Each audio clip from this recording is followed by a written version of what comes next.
Fire their guns or use force. Video is often rolling on their dashboard cameras. The footage, like this, gives investigators and the public a glimpse at what happened. And now there's a new rule in effect. The Texas Attorney General's office is laying out how much money police can charge for body camera footage. And KXAN investigator Kevin Schwaller looks at the new costs starting tomorrow. In this 2013 video, an Austin police officer walks off camera, then gunshots. John Schaefer died after the shooting. Police say he had a gun and drew it.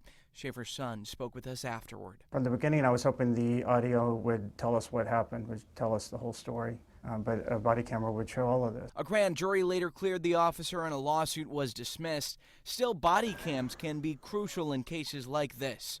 Now, new rules in Texas establish fees for the video, $10 for each recording and $1 for each minute of footage police review for the first copy. And those costs could add up. For example, multiple police officers might show up to one call, each one with their own body camera.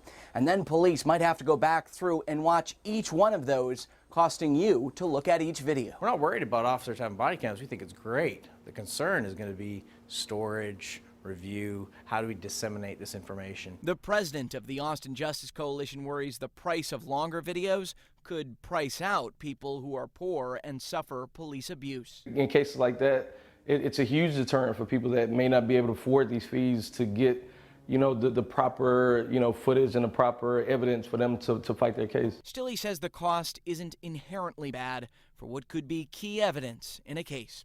Kevin Schwaller, KXAN, investigates.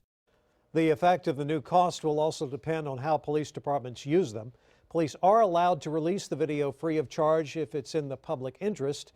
We checked with the Austin Police Department today. Acting Chief Brian Manley says the department is still reviewing this new rule. Right now, under APD policy, body cameras should be activated when an officer arrives on the scene of any call for service, has made an arrest, or is attempting to make an arrest, or likely to make an arrest, or will they think turning it on would be in the best interest of the community. But not all officers have those body cameras just yet. After they were approved, a lawsuit put the whole process on hold. A competing camera maker claims the city of Austin set up an unfair bidding process. The cameras were supposed to be up and running by the end of this year, but that lawsuit is still ongoing.